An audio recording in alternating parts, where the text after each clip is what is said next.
अ,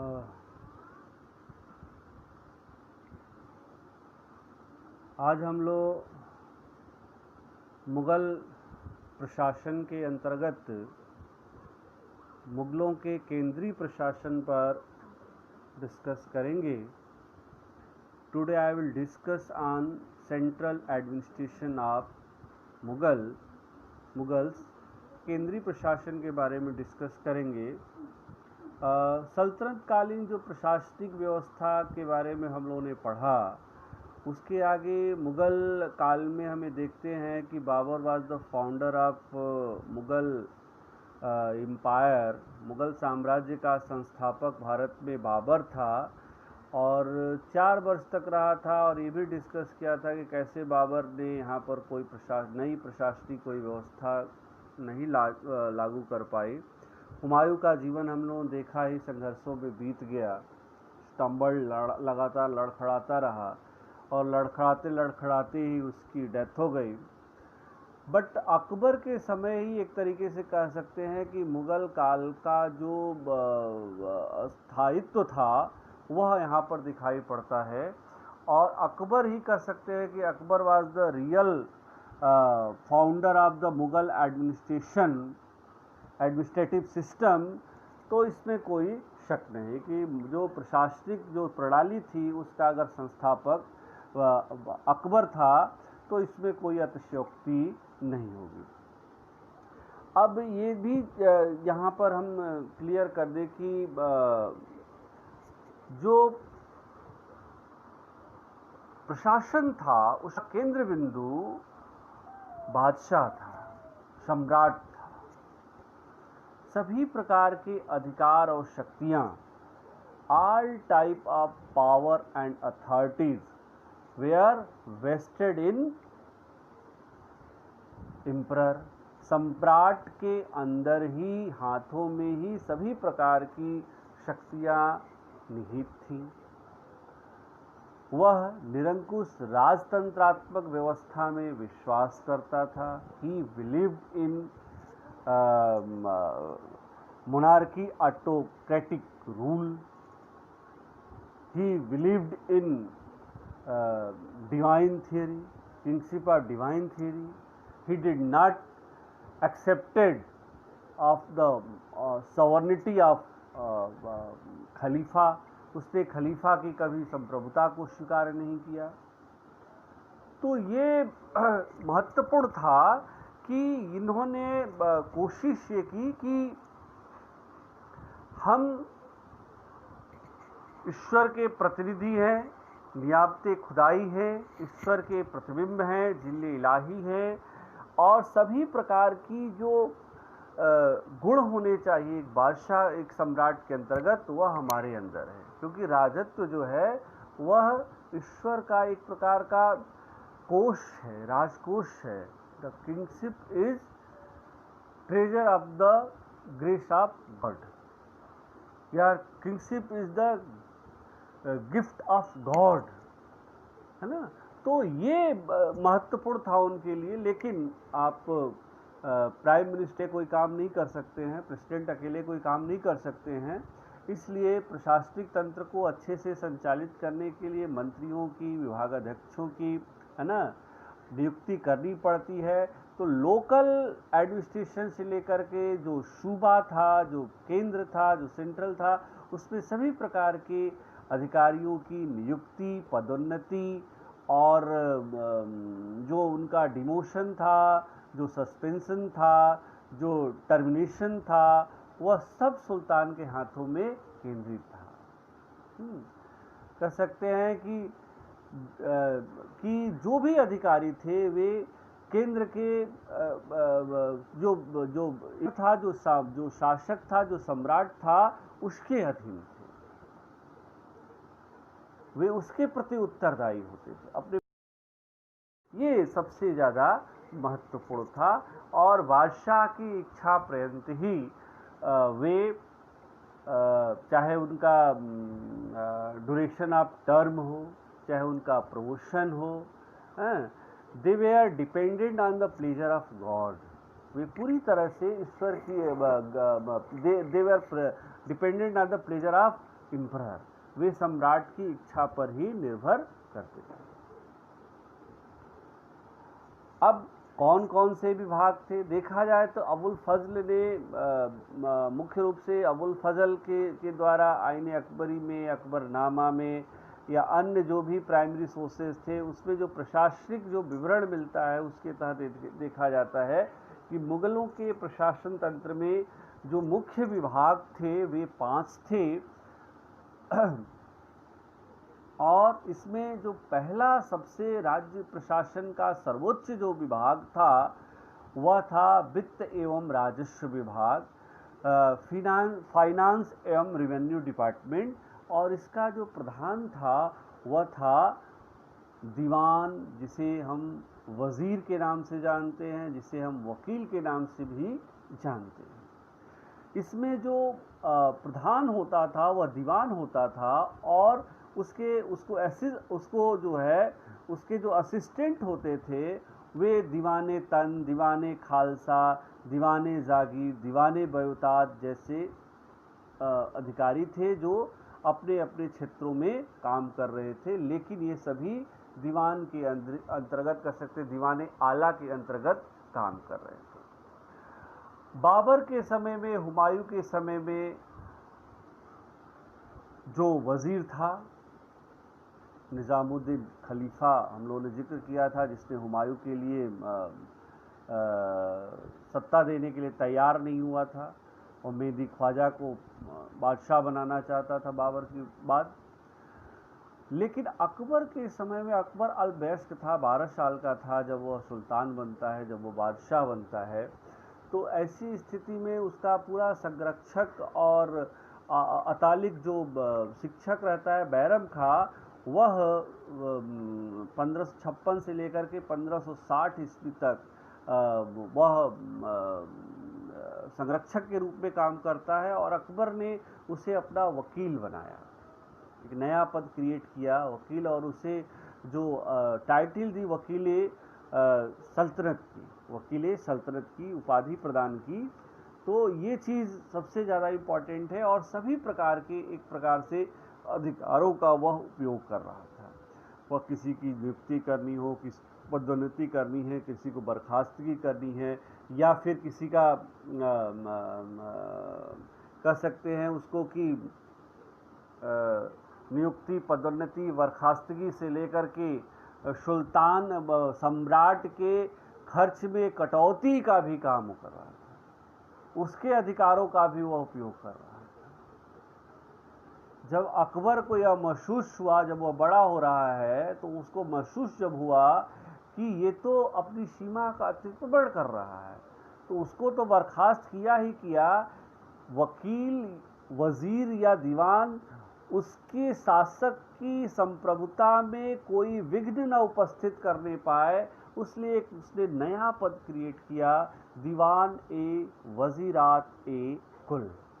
दीवान ए वजीरात ए कुल, दीवान और वजीर की सभी प्रकार की शक्तियां इसी एक अधिकारी में केंद्रित होकर के रहती। दीवान और वजीर का जो वर्क था वह यही था कि वह राजस्व और वित्त से संबंधित सारा काम तो करता ही था अपने विभाग का, दूसरे विभागों के भी आय व्यय का, यहाँ तक कि अधिकारियों की नियुक्ति, पदोन्नति, ये सब कुछ के लिए दीवान या वजीर की सहमति अनिवार्य होती थी। यहाँ तक कि अगर कोई सूबे में दूसरा अधिकारी जा रहा है, नियुक्त हुआ है या आ रहा है, तो इसके लिए भी वजीर की अनुमति आवश्यक थी। तो वजीर कह सकते हैं कि राज्य का सर्वोच्च अधिकारी था और वह एक प्रकार से सम्राट और अन्य कर्मचारियों और जनता के बीच एक माध्यम था। वजीर और दीवान was the link between the other officers and people. तो ये महत्वपूर्ण था, इससे उसके अधिकारों की हमें अधिकारों के बारे में पता चलता है। एक स्लाइड मैं आपके सामने शेयर करना चाहूँगा।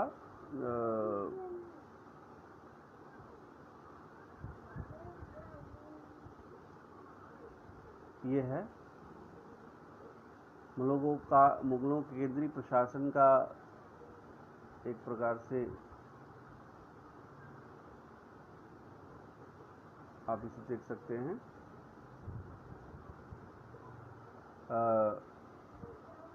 कि केंद्रीय प्रशासन में सम्राट एम्परर सर्वोच्च है। उसके अधीन मुख्यतः निम्न विभाग और उनके अध्यक्ष हैं। वित्त एवं राजस्व विभाग, जिसकी हमने चर्चा करी, इसका अध्यक्ष दीवान, वजीर, वकील होता था। और इसके अंतर्गत जो अन्य प्रमुख अधिकारी काम कर रहे थे वह दीवाने तन, जो वेतन से संबंधित था, दीवाने जागीर, जो जागीर से संबंधित अधिकारी था, दीवाने खालसा, जो खालसा भूमि से संबंधित अधिकारी था, दीवाने वयुतात, जो आपके कारखानों से संबंधित अधिकारी था, मुस्तौफी ममालिक, जो जांच से आय व्यय के जांच से संबंधित अधिकारी था, ऑडिट करता थे एक तरीके से कह सकते हैं, और मुशरिफ ममालिक, ये भी लेखा विभाग से संबंधित था। दूसरा सैन्य जो मिलिट्री डिपार्टमेंट था उसका अधिकारी मीर बख्शी था। धार्मिक एवं अनुदान, रिलीजन एंड ग्रांट डिपार्टमेंट, सद्र उस शुदूर उसका अधिकारी था।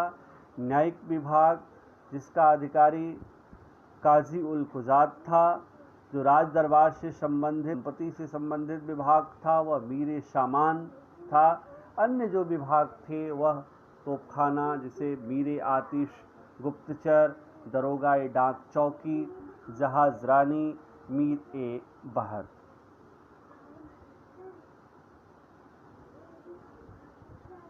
तो इस प्रकार से अभी हमने डिस्कस किया, स्लाइड दिखाई आपको, और ये चीज़ क्लियर है कि जो इन सारे विभागों में जो सबसे महत्वपूर्ण था वह वित्त एवं राजस्व था, और उसका जो अधिकारी दीवान और वजीर था सबसे ज़्यादा पावरफुल थे। दूसरा जो विभाग था महत्वपूर्ण वह था सैन्य विभाग, जिसका अधिकारी होता था मीर बख्शी।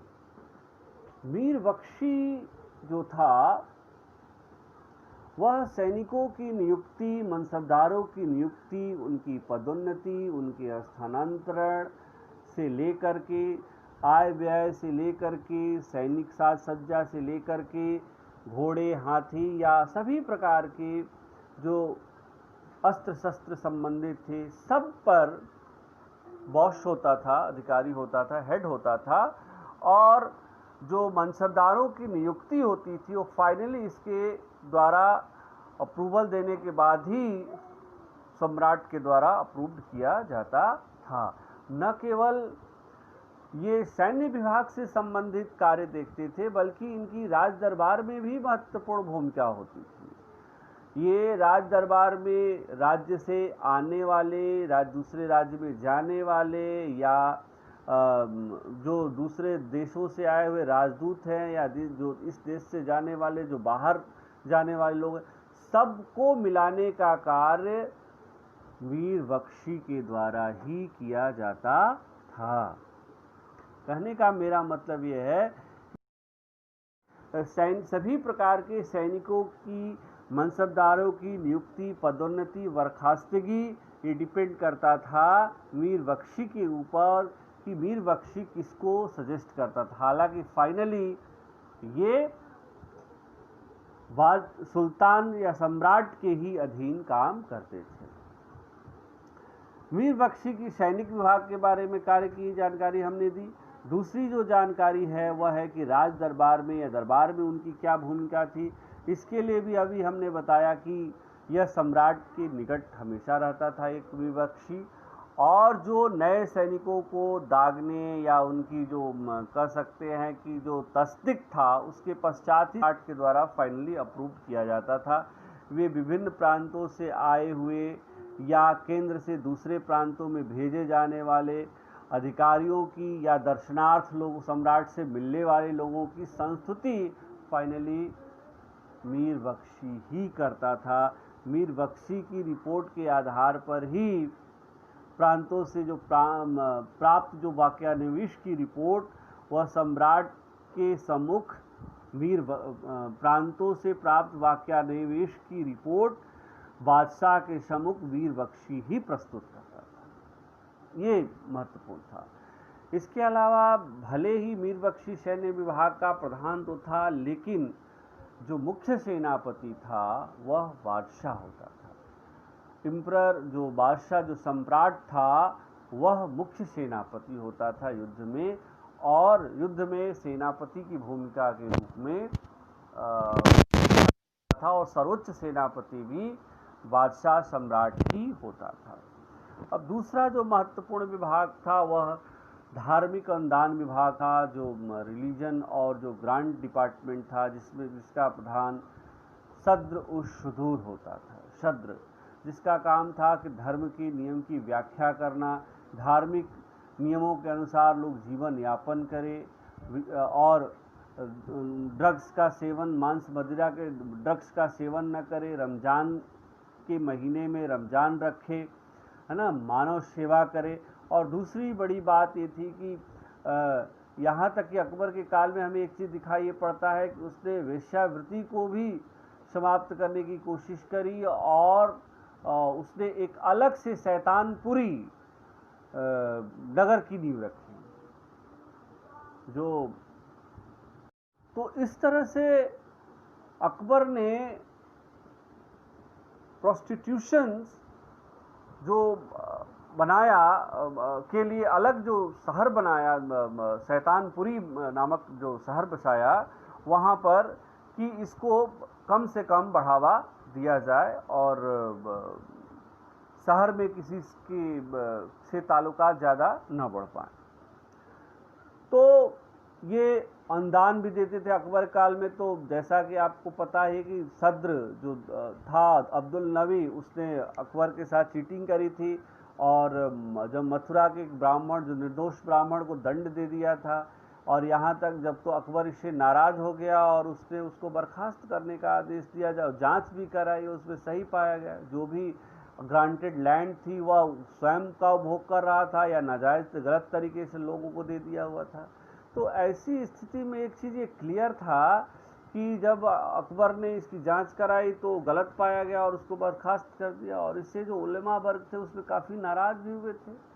जौनपुर के उलमा ने तो उसके खिलाफ फतवा तक जारी कर दिया था, और ये कहना लोगों ने शुरू कर दिया कि अकबर तो इस्लाम समाप्त करने पर तुला हुआ है और हिंदू धर्म स्वीकार करने वाला है।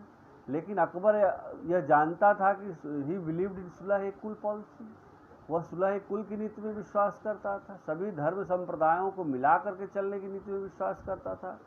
इस्लाम का मतलब ये नहीं कि अन्य धर्म बेकार है, वह स्पष्ट करता है कि ए बुद्धिमान मुल्लाओं, ये मत समझो कि सत्य केवल इस्लाम में है, सत्य सभी धर्मों में समान रूप से पाया जाता है ना।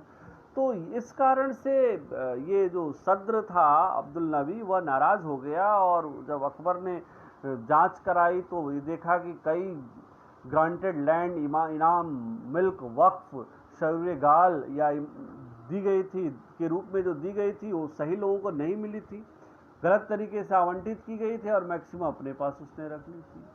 तो ये चीज़ इस समय दिखाई पड़ता था। तो सद्र का मुख्य कार्य यही होता था कि धर्म के अनुसार लोगों को जीवन जीने के लिए प्रेरित करना, शरीयत की व्याख्या करना। और अकबर के समय में जब ये विवाद उत्पन्न हुआ तो अकबर ने तो महजर जारी कर लिया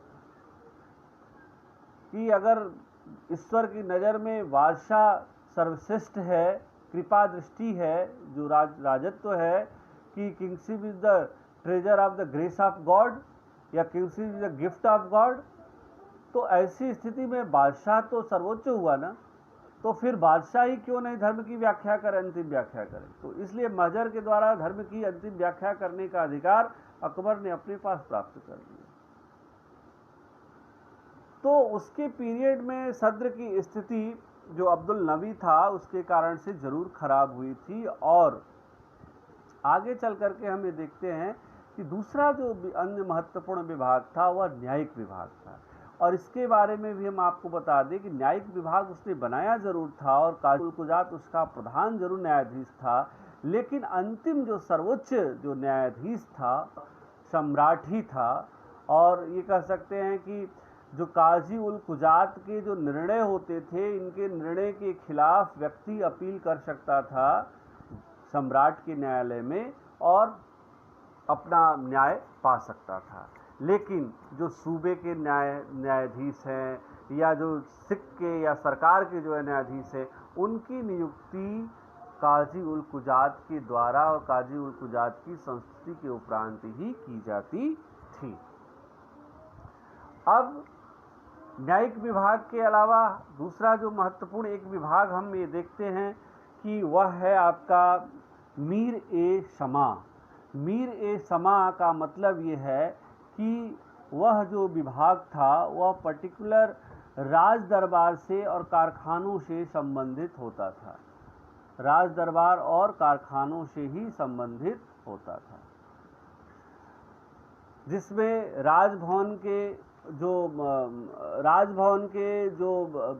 राजा जो बादशाह होते थे वो केवल मीर सामान जो बादशाह और उनके परिवार के लोगों की ज़रूरत की वस्तुओं का डेली क्रय विक्रय ही नहीं करता था, बल्कि उत्पादन का देखने की जिम्मेदारी उसकी होती थी, उसके लिए भी उत्तरदायी होता था। वह कारखानों का भी एक तरीके से प्रधान होता था। अकबर के काल में तो दीवाने वयूतात के अंतर्गत कारखाना था। आगे चल करके हम ये देखते हैं कि जहांगीर और शाहजहां के समय में इसे मीर शमान और औरंगजेब के समय में तो खाने शमान कहा जाने लगा था। इस पद पर अमीरों की मूल रूप से नियुक्ति की जाती थी। इन विभागों के अलावा जो अन्य महत्वपूर्ण विभाग थे उसमें मुहतशिब था, जिसका भी ये काम होता था कि शरीयत के नियमों के अनुरूप लोग चलें, है ना, और उसके विरुद्ध अगर कोई चल रहा है तो उसको रोके। मदिरा का सेवन निषिद्ध करना, है ना, जुआ बंद करवाना, है ना, और इसके अलावा व्यभिचार को रोकना और लोगों को नमाज पढ़ने के लिए प्रेरित करना, रमज़ान में रोज़ा रखने के लिए प्रेरित करना, जैसे काम मुतशिब का होता था, है ना। इसके अलावा जो महत्वपूर्ण विभाग जिसके बारे में हम चर्चा संक्षेप में करना चाहेंगे कि तोपखाना विभाग होता था, जिसका प्रधान मीर आतिश होता था। गुप्तचर विभाग होता था, डाक विभाग होता था, spice department and post office department, जिसका प्रधान हेड दरोगा ए डाक चौकी होता था। इसके अलावा हमें देखते हैं कि जहाज रानी या नौसेना, इसका प्रधान मीर ए बहर होता था। इस प्रकार से अन्य भी अधिकारी थे। हम ये देखते हैं कि अगर हम इसका कंक्लूजन करें तो ये पाते हैं कि सम्राट प्रशासन की केंद्र बिंदु था। उसके अंतर्गत सभी प्रकार की, उसके हाथों में सभी प्रकार की न्यायपालिका, सैन्य से लेकर के विधायिका, कानून, सभी प्रकार की शक्तियां उसके अंदर समाहित थी। वह प्रशासनिक अधिकारियों कर्मचारियों की नियुक्ति करता था, उनकी पदोन्नति करता था, उनको बर्खास्त कर सकता था, उनको प्रमोट कर सकता था। वे सभी लोग अपने कार्यों को लेकर के सम्राट के प्रति ही उत्तरदायी होते थे। सम्राट निरंकुश राजतंत्रात्मक शासन व्यवस्था में विश्वास करता था, है ना। सभी प्रकार के अधिकार और शक्तियां बादशाह में केंद्रित होती थी। प्रशासन को अच्छे से संचालित करने के लिए उसने यूनिट बनाया था, प्रशासन की केंद्रीय यूनिट, जो प्रांतीय यूनिट और स्थानीय यूनिट। स्थानीय प्रशासन, प्रांतीय या सूबा प्रशासन और केंद्रीय प्रशासन। केंद्रीय प्रशासन में मूल रूप से वित्त विभाग था, इसके अलावा सैन्य विभाग था, न्यायपालिका था, धार्मिक अनुदान विभाग था, राज दरबार से संबंधित विभाग था, कारखानों संबंधित विभाग था। ये मूल रूप से विभाग थे और ये सभी अधिकारी अपने अपने कार्य को संपन्न कर रहे थे। और प्रशासनिक जो अमला, जो ढांचा हमें दिखाई पड़ता है मुगल प्रशासन का, जिसका संस्थापक कह सकते हैं कि मूल रूप से अगर था तो वह अकबर था। Akbar was the real founder of Mughal administrative system. तो आप इसको बार बार देखिए, सुनिए, समझिए, अच्छा लगे तो शेयर करिए, लाइक करिए। यह वीडियो आपको यूट्यूब पर भी अपलोड होगा, गूगल क्लासरूम पर भी अपलोड होगा, और इसको सब्सक्राइब भी कर सकते हैं अगर आपको अच्छा लगता है तो। और सबसे बड़ी बात है कि कोई अगर आपकी समस्या है, जानना है, तो गूगल क्लासरूम में जा कर के आप शेयर कर सकते हैं अपनी समस्या को, और उसका समाधान आपको किया जाएगा। नेक्स्ट जो हमारा क्लास होगा, नेक्स्ट डे होगा। Thank you so much.